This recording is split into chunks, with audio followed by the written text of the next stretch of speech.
Hi, I'm Levi, and welcome back to Familiar Dragon. Today I would like to talk about the character creation options provided in Tasha's Cauldron of Everything. First of all, when you make your race, proficiencies. Some races and sub-races grant proficiencies. These proficiencies are usually cultural, and your character might not have any connection with the culture in question, sorry, or might have pursued different training. You can replace one of those proficiencies with a different one of your choice following the restrictions on the proficiency swap table. This provides your character a whole new world of options. Now you can finally do the old, I'm a dwarf wizard that grew up in the middle of a human town, raised by a wizard. Whatever you want to do, this is now the way that you can actually do that, which is really cool. I really enjoy the fact that we have more character creation options, and that's definitely one that I am happy to see. On the table you have skills, which you can then turn into any other skill. You can get your brewer's kit to a a thieves tools or whatever. Armor you can have swapped into simple or martial weapons or a tool, which I agree with. I think that's pretty sweet. Simple and martial weapons are going to do the exact same thing. You can swap to the other or get a tool, which I really like this here because there's been times where my character idea is someone wielding a specific weapon, and when you don't gain proficiency in that weapon but you gain a proficiency in another weapon, that just never made sense not to be able to swap it, because you trained for possibly years to get proficiency with that weapon. Why wouldn't you pick the weapon you wanted, or were best at? So, I don't really see that as an issue at all. I really like being able to swap out my weapons. Being able to swap a tool with another tool or a weapon, I agree with that as well. I mean, I really enjoy the fact that I can customize my character more. After race proficiencies, we come to the custom lineage. Instead of choosing one of the game's races for your character at first level, you can use the following traits to represent your character's lineage, giving you full control over how your character's origins shaped them. First off, creature type. You are a humanoid. You determine your appearance and whether you resemble any of your kin. Scratch. I do not like this at all. I don't like the fact that you can be anything. I do think they should have restricted it to characters of the books that you're using. This opens up for, a dwarf that looks like an elf, or a giant blob monster that might not be fitting, I really think that they went a little overboard here, but again, as a DM, you choose how to interpret it. You choose the definition when it comes to your table, and that would be something I would talk to my players about on a session 0. Hey, you can use custom lineage, but you do actually have to be a race. But the creators, their jobs, the writers, is to give you options. it's your job as DM to decide which ones work on your table. So, no gripe. But it's not something I would use at my table. I like to reserve those little changes for special occasions. It's not a rule I would give my players and say, I would say, oh yeah, go ahead, make your characters be any kind of person you want. I don't care. Any of the books, as long as it's source material. Yeah, you can use the lineage, but you gotta actually be a race. Appearance, if I want to be the ugly one or the cute one or whatever, that's what you would do anyways, I feel. But, you know, I definitely would not let a dwarf that looked like, you know, a dragon, I wouldn't want that. Size, small or medium, your choice. I am glad they did not put large on there. Again, not really something I would want to an extent. I mean, I understand, oh, I'm the tallest of the short people, or I'm the shortest of the tall people. I kind of like that to an extent, but I feel like that's something that could have just been done in game without needing a rolling on. And I really don't like the idea of, oh, I'm a 5.5, 6 foot gnome. You know, I am, you know, NBA basketball player of gnomes. I don't really like being the fact that you can now change the size of your character. That kind of leads back to the last thing, how I think that they should have kept it to actual races. That kind of plays into it. Those races are a certain size, and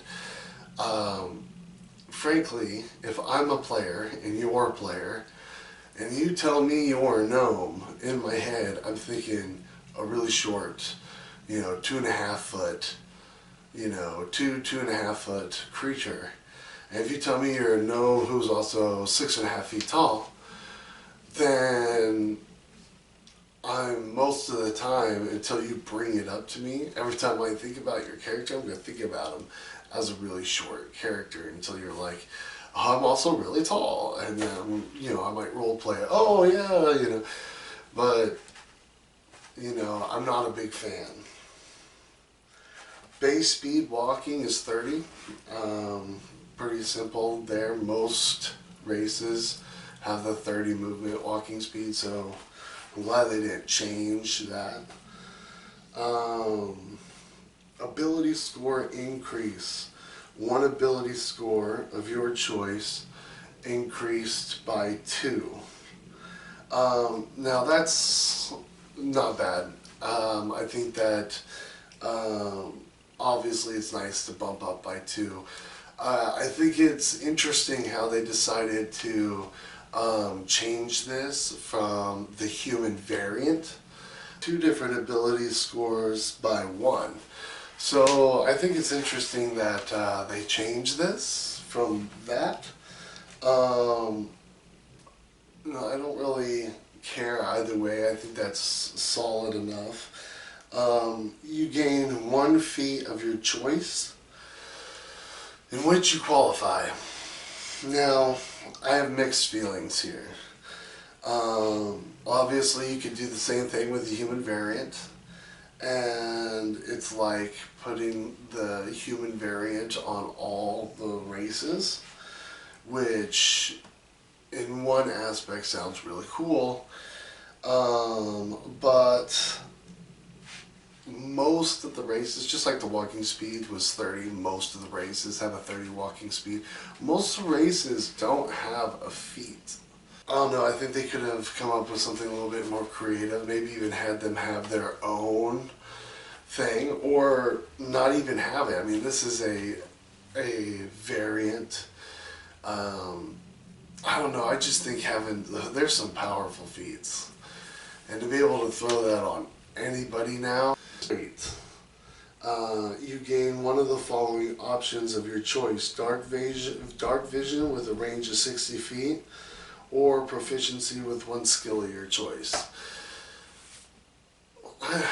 When the humans get the feat, one of the main trade-offs I feel that makes that fine for me as a DM is the fact that they don't have dark vision. I know that sounds weird with how much magic there is, but you're not always with the party and you're not always able to use magic, and sometimes you can't see. And I play darkness in my campaigns quite a bit. I play with darkness. I've even had like summoners of darkness, which do more than just summon darkness. You can manipulate shadow and things like that. And I've had areas where magic is weakened when you're in at night and things like that. They get that. I think it's a little too strong. I've always thought that the human variant was a little too strong. I don't know. I don't know how you would fix that per se. It's just like a personal gripe. I've never really liked that part of it. Whatever. Next, language. You can read, write, common, and one other language. Doesn't really affect my games at all, on that. A lot of things give you a language.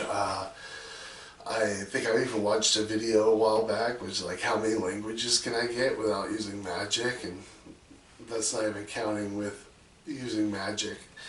So that doesn't really bother me there. Then we get to the changing, and this is where, again, like, especially with the custom lineage, like being able to already choose your stuff. Changing a skill. Sometimes you pick a skill proficiency that ends up not being very useful. Yada yada. You can basically change a skill. That also makes it so you can change your sub-race. Class, subclass. Each character class involves a subclass at level 1, 2, or 3. A subclass represents yada yada yada, and you can change it during an ability score increase. Again, like the writers, they're 100%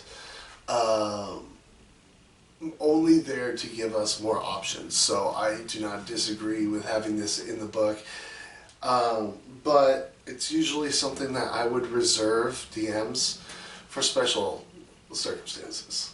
Hey, I picked, this character out. It's my first time playing.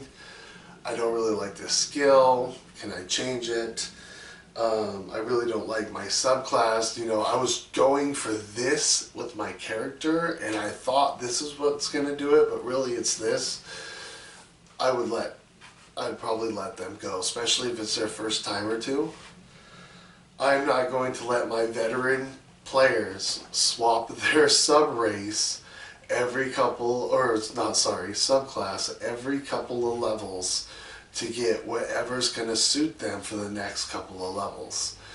I'm not going to do that. I'm not going to let my veteran players do something like that, because they will run over the game. Like, you'll be trying to plan out the game as a DM for your characters, and you'll be looking at your characters, and then you'll have to be like, wait, they just leveled up.